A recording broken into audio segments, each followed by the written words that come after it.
The biggest government welfare program isn't food stamps, it isn't SNAP, it isn't Medicare, it isn't Medicaid, it isn't even Social Security. It's free land to white people. It was called the Homestead Act. Come, let's do our homework. And the problem is this. White people who look like you and me, we've allowed white supremacy to flourish in this country for generations and generations and generations, so long that people don't even recognize it, myself included sometimes, right? I had a moment just last weekend, or just earlier this week in New Orleans, where I was speaking with a guy on a trolley who grew up there. And he's like, well, you're from the South, right? I grew up in North Carolina. That is the South. You might want to fight me on that. It's not the deep South. He said, you know why everyone's so polite here? And I was like, I don't. And he was like, well, we had to be. He was like, everyone had to be polite to each other, especially black people to white people, because if we didn't address them properly, we would get killed. I make U.S. history content, and I didn't even think about that. I grew up in the South, and I didn't even think about that. That's how normalized every day white supremacy is in our country.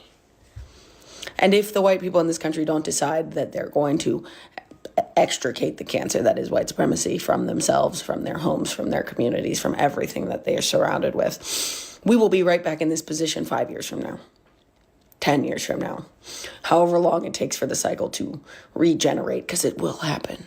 It's been white supremacy. It will be white supremacy. It's always been that. And if we don't work towards it to fix it now, then when? Oh, and by the way, if you're a white person watching this, guarantee you, when we get rid of white supremacy and the systemic white supremacy that kills people every day, every single one of us will be healthier. We'll all be wealthier. We'll have better access to food. We could even have walkable cities. We could have walkable cities, but that's white supremacy in action, right? The way we've designed our cities is white supremacy in action. So just think about where you want this country to be in 5 or 10 years. I am incredibly fucking tired of being poor. I'm tired of living in fucking squalor. I just want basic shit to fucking work. I want to be able to get a shower. I want pipes that'll fucking drain. I want a toilet that I don't have to take the goddamn lid off to manually make stop flowing.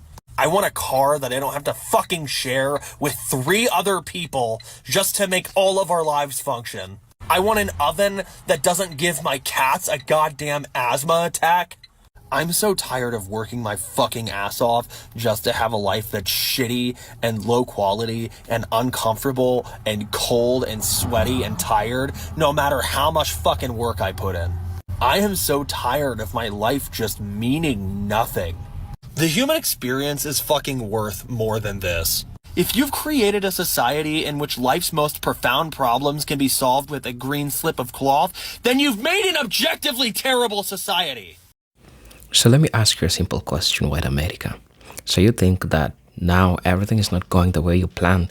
You think that now that black people are not complaining about everything that is happening or everything that is wrong with you, you think that now Trump is favoring black people? All I want to tell you is that you need to deal with all those crazy things that you started. Yep, it is backfiring. And right now you are looking for somebody to deflect to. But I don't think you will count it on black people. No, Trump has never been on the side of blacks. The fact that black people are not out there everywhere complaining about all these things, it doesn't mean that Trump is in black people's side. All you see is happening. You're the one who decided to bend for the system. And now it's effing you up. And that's one thing that you gotta deal with, right? So white Americans are just getting to learn the tough way. And the system is teaching them you made a big mistake in trusting. So you trusted a system that really never cared about you. And now that you think the system has left you, you think that the system is working for black folks. I mean, it is really sad that you still have that type of thinking. I don't believe that that is something that Trump can do to black people. It is about time you guys learn how to see a person that plays you. And you are just victim of Mr. Donald Trump. You became a victim of Mr. Donald Trump when you decided that you are going to choose racism over logic. You decided that you're afraid to lose your whiteness. So what happened? You gotta pay the price. Since you're afraid to lose your whiteness, since you're afraid to see a non-black person in the American seat, you decided that you are going to choose a person that cannot be trusted. And so you put everything, you blame black people for it. You cannot blame black people for your choices. Brothers and sisters, let's watch the video. I'll be back. But I want to talk about. Let's talk about it. Let's spend Speaking some time on of it. our black community and where we genuinely are today, I want to talk about SNAP. Okay, let's do it. Because I am upset, too fit to be tired about what's happening with SNAP. I am very upset. First, I wrote, because I want to make sure I say these things, okay? 42 million people on SNAP, that's 1 out of 8 Americans use SNAP. 1 out of 8, okay? Ooh. So how I'm seeing all these videos of white folks talking about, SNAP shouldn't be you. Ooh, I'm mad. Okay. Of those 1 in 8, or of those 42 million, 40% are children. Ooh. 40% are children. So I don't even understand how people could justify children going hungry. I don't see how anybody. All right. There are 1.2 million veterans on SNAP, 22,000 active duty military on SNAP, 8 million seniors active. Okay. 1/3 of all SNAP households have a working person. They just don't make ends meet. Right? So that's why you see a case like Walmart where a high percentage of their employees use SNAP. Right. A great part of their money that they make each month is from SNAP. Mm-hmm. That's why Walmart's going to be mad with this administration, right? Guess how much they get a month? Everybody's talking about, you're not supposed to be buying Oreos and living luxury and blah, blah, blah. Nope, $188 now. $188 now? a month. That's $6 a day to feed. $6 a day. And let me end this with, white Americans are the largest racial group to use SNAP. Yes. It's about 37% of them on SNAP, which means 18 million white folks are on SNAP. And I have seen the nastiest, most ridiculous ass videos from white people judging SNAP because, again, they've associated it with black people. Right. Right? And at the end of the day, they may call black people in certain circumstances ghetto. They may want to call themselves different, but they still need help. They still broke, right? And to have them just going on and acting like it's only black people. And they act like black people are buying BMWs, honey. You shouldn't have lashes and your nails done and get SNAP. I have seen so many things like that. And this is the thing. First of all, they don't recognize how ingenious and creative we are. Because within our communities, we do each other stuff. Yes. We're not in the salons paying it. But again, 188. 188. 188. Randy B., I have been on SNAP twice in my lifetime. When I was in college, I thought it was a genius idea. The summer that I was supposed to do an internship with AmeriCorps and they didn't pay us, I thought it was a genius idea. I'm going to go up to the food stamp office and give me some food stamps. And it worked. Yeah. 1.2 million college students are on SNAP. See, brilliant. Currently. Brilliant. Yeah. Well, I'm still stuck on the 22,000 active military members. Yes. How is the government not paying you enough? And you're defending our country. You are serving our country, and you don't have enough money. So the problem, again, is not with the girl that you think is abusing SNAP. It's with the billionaires who will not pay their employees enough money to live. Because that's incredible. To live. So most people are working. 1/3 of households are working, and the ones who aren't, they're either children or elderly for the most part. And so they are underemployed. They are underwaged. See, y'all love to come on this app and be racist and be colorist and call black people the EBC community and sit here and say that Hispanic people are taking y'all government assistance and da-da-da-da. It takes 2 seconds to do a Google search and be educated. Not only can you go look up the list for government assistance, you can go look up the demographics for who is on that list. And if y'all look right here, what does that say? Whites. How much do y'all make up on government assistance? Again, it takes 2 seconds to educate yourself. And coming from somebody who has high-paying clients with my business, 90% of my high-paying clients are black. They have their own businesses doing all of that without business loans because they can't get them half of the times. So they have to rely on their own community, and 90% of the time, they figure something out. White people, I love y'all to death, but I got to get something straight with y'all right now.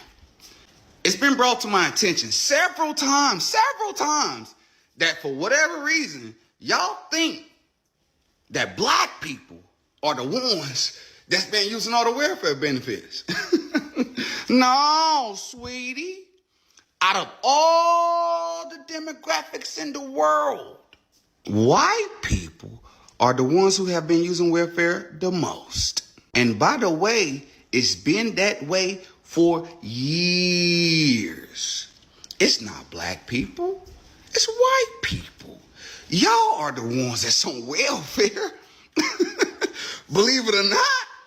Like, as of now, I think it's probably like 36% or something like that of white people on welfare to like 26% or 25% of black people. And there's nothing wrong with that. There ain't nothing wrong with that. But just get your facts straight. I know it's hard to believe and I know it's hard to receive, but it's y'all that are getting all the benefits. It's y'all that's on welfare. It's not the black folks. It's not the Hispanic folks. It's no other culture other than y'all. And again, that's okay. But accept that. It's okay. It's okay. Along with, you know what I'm saying, everything else that y'all have, y'all also have the most people on welfare. So sleep on that tonight. Oh, and I almost forgot. Love ya. Too many privileged white people are coming here on this app and they're talking about people that benefit from food stamps, which most of them happen to be white. Most of them happen to live in Republican states, red state. Now, don't blame the Democrats because this is absolutely Trump's doing. He can fund it if he wanted to. He's funding ICE. He's sending $40 billion to Argentina. Why are you not mad with him? The only thing the Democrats want to do is make sure that you have affordable health care and people are getting their notice. So not only you're not going to have your food stamps until the government is back in order, but you're going to have a big freaking healthcare bill coming January. And before you start coming over here complaining about the Democrats, I need you to go to the videos in which people are crying, teachers, healthcare professionals, in which their insurance has doubled or even tripled. Good luck on trying to get food and trying to stay healthy. I'm not sure how long this is going to last, but this is the frustration that we have with you, a lot of MAGA people, because you guys still haven't done your due diligence in reading Project 2025, in which they are trying to destabilize the government and that they want to do away with all the safety net. Why? Because it caused chaos. But I'm going to tell you who's going to be just fine. It's going to be the black and brown people because we have always been resilient. How about you go to your legislator and tell them how much your insurance premium is going up? Or how about you tell your legislator you want me to have children, you want me to raise children, but you don't want to give me money to feed these children. Stop telling women what to do with their body if you're not going to help them in the end. Anyway, my recommendation for you is to download the app called Five. Call your legislators, call your senator. Just want you to know that the Republicans will not negotiate with the Democrats. And this is why they're doing this. Of the 41 million people that are on food stamps, Right. y'all ready? 78% of them are white. Boom. You had in your mind that it's black people that's on welfare. Only 26% of recipients of food stamps are black people. We working hard every day. Boom. We're eating by the sweat of our brow. We're making $1 out of 15 cents every other Saturday because I don't want you to think that I am just commiserating about the problem without offering solution. So I'm not really sure how I made it over to the white men crying on video about their finances side of TikTok. But I was over there for a little bit. And at first I was like laughing because it's like FAFO, right? Because like y'all voted for this and now it's affecting you. But then I started to think like these are normally the people that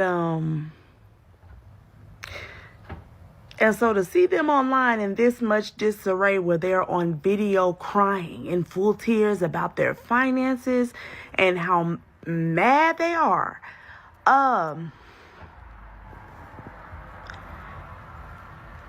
Y'all be safe out here.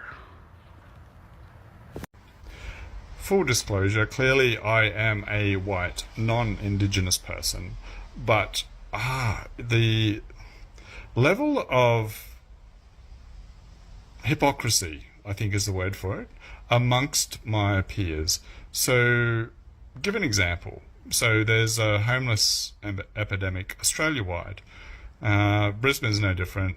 But councils here, and I think other places as well, are evicting homeless people from parks because the local residents are complaining. Like, they don't like homeless people in their area because they see it's their land, right? They're the ratepayers, so they have every right to complain because, well, they're ratepayers and they own the land. And yes, that's true. Legally, they do have a title deed which says they own the land. And yes, they do pay rates, but that land was never sold to them by Indigenous people. It was stolen. And our very own laws say that anyone in receipt of stolen property has to give it back, whether you paid good money for it or not. So the hypocrisy of residents and ratepayers saying that it's their land and they should be able to complain because it's their land. Don't really need to say any more about that. But I think maybe it stems from the entitlement that is inherent amongst white people like me, where because we are entitled, because we think because our system is superior to any Indigenous system of law that existed, that we are the rightful owners, when in fact we're not. And there's a big difference between what's legal and what's ethical. And it's not ethical for any of us to claim ownership of any land here, and therefore to in any way have want anything to be done about homeless people on that same land. It's as much a homeless person's land as it is a rate holder's piece of land. Historically speaking, white people have always been adverse to manual labor. They have always found some way to source out their labor, whether it be tilling the lands, farming their food, mining the mines, the railroads. Now, in the age of manufacturing, it's all of their products, right? And the Chinese have been able to take advantage of this aversion. They've built their whole economy around it, in fact. It's actually funny because it's like a two-step mental process, because in white people's justification that they aren't made for manual labor, they've created a whole economy around servicing where they don't have to do manual labor, and then convince the entire world that people who do manual labor are less valuable. By service providing, I mean all the computer, hello, how are you doing type shit, right?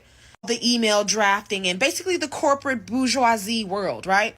And that's really just the slave versus the overseer mindset, right? Someone does all the work and then you have someone manage the workers. That's basically what white supremacy is. Racism has always just been their justification for not wanting to be laborers. And the job market, the corporate world, the college educated, all of that is used to justify their aversion to labor. So here we are 159 years later, which is when slavery ended. We've established an entire economy around managing laborers.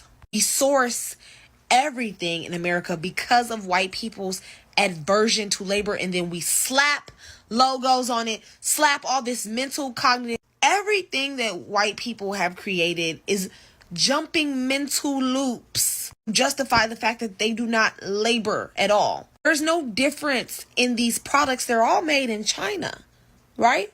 The only difference is they create this sense of branding and comfort around imaging and all of these things to get you to have the mental cognitive to buy the branding, because the products are all the same, because they're all made at the same factory. Everything about white supremacy is just jumping through mental loops to make you forget the fact that they do not make anything, that they are not laborers, that they refuse to do work, right? So that we will continue to spend money and work for them. The economy in America thrives off of all of this mental manipulation, because the truth of the matter is We do not make anything. We just manage everything. We manage our image. We manage the propaganda about who we are to the rest of the world, about what it is that white people actually do for jobs in America. It's all mental manipulation. We're a country of narcissists. Yikes. Trump has instituted a 5-step economic plan to sabotage the economy. This is an in-depth for TikTok analysis, so settle in for a few minutes. So what he's doing: shrinking the labor force, cutting off international trade, destabilizing the financial system, weakening core institutions, and consolidating wealth and power. So step 1, shrinking the labor force. Trump is deliberately creating worker shortages, removing millions of undocumented workers from farms, construction sites, hotels, and restaurants. Undocumented workers make up roughly half, yes, half of agricultural workers. And Trump knows this and what it will do to the food supply. Food is rotting in the fields with no one to harvest the crops. Housing construction has stalled, raising prices nationwide. Hospitality and tourism sectors face record staffing crisis. The result? Food shortages, higher prices, supply chain disruption. Now he's attacking legal immigration. The $100,000 H-1B visa fee makes it nearly impossible for tech companies to hire skilled workers. Tech will move to India, Canada, and Europe, leaving the U.S. behind. Restricting student visas cuts off a future talent pipeline in medicine, science, and engineering. The goal: make the U.S. businesses struggle to operate, forcing closures and driving up consumer prices. Number 2, cut off international trade. Trump's trade policies isolate America from the global markets, hurting exports and consumers at the same time. Tariffs on imports raise everyday prices for goods. Retaliatory tariffs by other nations then block U.S. exports, which have devastating effects on farmers and manufacturers. Pulling out of agreements like the TPP and threatening NAFTA partners pushes allies towards China's RCEP, the EU, MESCOR, and all other non-U.S. trading blocs, leaving the U.S. isolated. Allies like Japan, South Korea, and Australia now trade more with China than with America. The goal: collapse export-driven industries while raising domestic costs, creating economic desperation. Number 3, destabilize the financial system.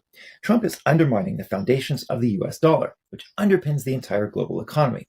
Publicly attacking and threatening to replace Fed officials destroys market confidence. Businesses can't plan or borrow when they fear politically driven interest rates. Trump has openly suggested renegotiating or defaulting on U.S. debt, a move that would send global markets into chaos. And as U.S. reserve currency status weakens, inflation will skyrocket and retirement savings will evaporate. Given tax cuts for billionaires and corporations with no offset will balloon the national debt and raise borrowing costs. Goal: trigger financial panic, erode trust in the dollar, and push global investors to abandon the U.S. Step 4, weaken the core institutions. Strong economies require stable, predictable institutions, and Trump is actively dismantling them in the U.S. And he's turning courts and regulators into partisan tools, which scares investors and discourages entrepreneurship. Businesses need neutral enforcement of contracts to function. Trump destroys that trust. Slashing budgets and hollowing out expertise in the Department of Commerce and the State Department and regulatory agencies, the U.S. has become incapable of coordinating trade policy or negotiating deals, leaving foreign rivals with the upper hand. The goal? Turn government into an unreliable, unpredictable force, discouraging growth and making citizens dependent on Trump for stability. And the final step: consolidating wealth and power for himself. Once the system collapses, Trump and his allies seize control of what's left. As farms, factories, and businesses fail, Trump-aligned billionaires buy them at dollars on the penny, just like Russian oligarchs after the Soviet collapse. Trump deregulates industries for corporations while leaving consumers unprotected, maximizing profits for his allies. With ordinary Americans broke and scared, they accept authoritarian control in exchange for the illusion of order. The ultra-rich rule as oligarchs with Trump as the figurehead. His goal? Create a Russian-style oligarchy where wealth and power are concentrated among a handful of loyal insiders. Individually, these actions look like bad policies or political incompetence, but together they form a clear pattern of economic sabotage. Shrink the labor force so industries collapse, cut off international trade to isolate the U.S. and destroy exports, destabilize the financial system to trigger a panic, weaken core institutions so no one can resist, consolidate wealth and power into the hands of Trump and his allies. This is the blueprint for authoritarian takeover. And quite quickly, America won't have a democracy. It will have a playground for oligarchs. And what are Americans doing about this? Tell me, because I don't know. So, like, do any other poor people feel this way, right? Like, I'm planning again for my monthly budget, or, like, it usually ends up being a yearly budget, and I just overwhelm myself. Every single month I do this. And my car insurance went up. And that's, like, it went up by, like, $200, which for me is a lot. And I don't know why I do this to myself, where, like, I feel like setting goals a year, 2, 3 years down the line is just so... Like, I need to do it now. Like, I have to find a way to do it now. If I can't do it now, it's never going to get done. Like, I'm never going to realize this goal. Like, I need to get a driveway. I need to do this. I need blah, blah, blah. But that's like, but it makes me so stressed out when I think of things that way. And also, like, if you came to me and you're like, hey, you only have like 3 more years left to live, like, do with that what you will, I wouldn't be stressing out about these things that I'm stressing out about. Like, I wouldn't be stressing out about the fact that, like, I need to paint my barn, and I need to put up a fence, and I need to, like, you know, it's... I don't know. So I don't know, like, what my priorities should be, and then because of that, I feel like my priorities are split between be happy and pay off your credit card debt, you know? And I don't know what the right choice is, because everyone's like, oh, clearly you need to pay off your credit card debt. But, like, also, like, I would like to leave the country one time. Like, I would like to leave the continental United States. So that's, just let me know if that's how you guys, if anyone else feels this way. Because and then, like, I'll watch people who do, like, low, like, gross annual income budgeting, and this is a completely other tangent, and they started, like, $4,000 a month, and I was like, if I made $4,000 a month, I wouldn't be having this problem. So And let me take this time to renew my hatred for Bernie Sanders, who came on Twitter saying that this is about the Democrats leaving the working class. The Democrats never left the working class. Working class white people got upset and went to the Republican Party, where they could be openly racist and angry and blame everybody except for the billionaires whose pockets they are fattening and whose power they are giving theirs to. And if we, as a party and as a culture on the left, are not going to ever talk about racism and white people's problems with non-white people having access to the same types of benefits that they have, so that if we happen to do better than them, that they don't panic and freak out and think somebody's taking something away from them, that they accept that it was on our own merit and our own terms because we have the same chance as them, we're not going to get anywhere. What you guys are talking about is courting racists back into our party, while the base of your party is black people, the only people who show up for you every single time. And you are telling us that the reason these other people are not showing up is because they're worried about the economy? Yes, they are. But their worry about the economy is rooted in racist beliefs and talking points that are being perpetuated by the other side. And it's a religious dogma type of propaganda that they're putting out here. And we can't combat that with facts. These people religiously believe these things. We can't logically talk them out of it. And continuously placing the blame on economic anxiety and not getting down to the root of that and where it is coming from is so disingenuous and so frustrating. And that's why I will not support Bernie Sanders, because he keeps trying to act like this is a dollars and cents issue. It's not. Dollars and cents are part of it, but racism and sexism and all the phobias are also tied into it. This is about straight white men struggling to grasp onto power, white women backing them up because they associate them with that power, and other marginalized groups feeling like if they could get close to that power by also supporting them, that they can have that same success, which is ironically what the people on that side do not want them to have. Hi. Today's a conversation about white people comparing this epidemic to the Great Depression. Now, they're talking about we're getting government handouts and how they're tired of it and everything. We all know that Roosevelt implemented the Federal Emergency Relief Act May 12th of 1933. No black person got assistance stamp. I can promise you that. We weren't even considered people. So how can you complain about something like this? I'm confused. How is this anything like the Great Depression? Y'all make up an excuse for anything because y'all just see minorities on handouts and you just assume this. The white people that don't know. There are generations of white families that have been on public assistance since it started. So never think that it's only minorities. White people get food stamps. They get Medicaid. They get assistance all the time. They were the first to receive it. But it's a problem. Minorities get it. Could someone answer that for me? The white people in USA, they are suffering. They are crying all over social media, stating that their life has become very expensive and unbearable. They are begging the black people to intervene so that they can remove this regime. They thought that voting for Trump, everything will be good and it will be best for them. According to these people, black people are the ones who are supposed to suffer.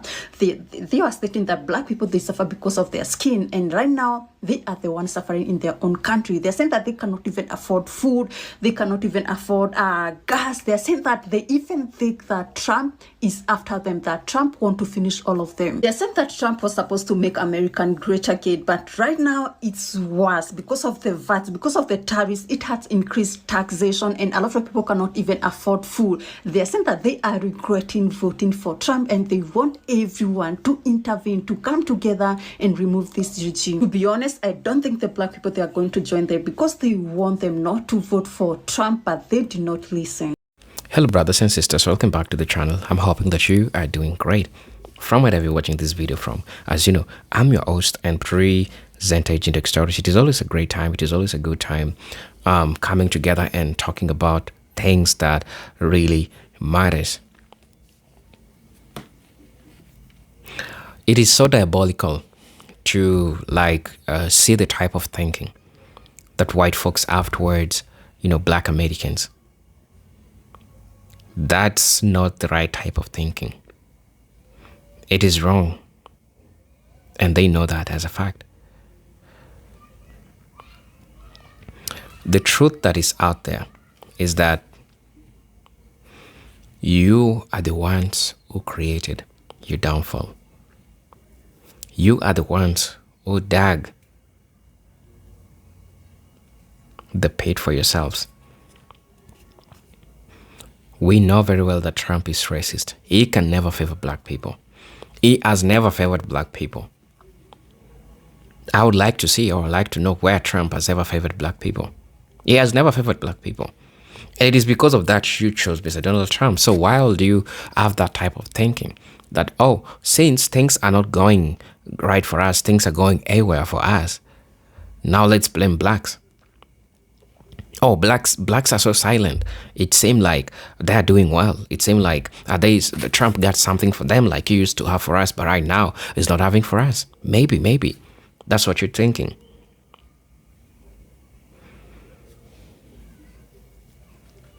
You think that you as white people, you deserve all the benefits that comes with whiteness.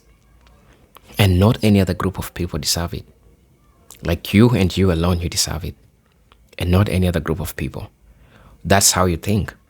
And that's the mentality that you think you are going to be dealing with, or you are going to be dealing with black people in that line. Somebody say that Trump is not favoring us at all. They and their wicked systems are now under judgment. So they are taking a lot more laws than they used to. They haven't seen anything yet. Favoring us? Where, please? Show me. Help me understand where the favoring of black people is when all his policies are anti-black. We all know there is no place that Trump has ever favored black people, right?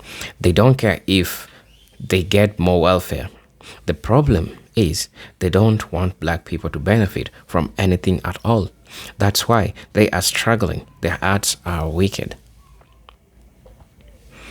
400 years, and even now 2026, same 1930/1950 game plan. White people don't get it and never will. White people don't want anything to do with change. All empty words. Black people know that as long as the earth keeps spinning, we will keep fighting and never ever stop. Right. Somebody also shared that as a child in the 60s, we had to practice how to walk, move out of the way, smile and talk nice, and look down, not to show an expression, etc., to ensure that white racists wouldn't call the police. Wow. That comment just broke me. Damn. Yell, threaten, or eat us. Not carrying us. Over the decades, blacks evolved strategy away from acquiescing to then ignoring racists and now knocking the blocks off racists. Black folks have come from a far way. And the fact that as a child you are to be taught how to deal with all these people, that's just crazy. Right? White people have been miseducated by American educational systems. Whites never had to learn the true history of black or any other group of people who immigrated into this country. So that's why there's so much jealousy and hatred being aimed one group of American citizens, and that's black Americans. There is no favoritism towards blacks. That's crazy. The God of heaven is watching over the black race. He loves all people, but he sides with the mistreatment. He has seen the mistreatment, injustice, the unfair treatment. God Almighty is not deaf, not blind, or mute, and he is not dead. He is alive indeed, and he will bring justice and judgment.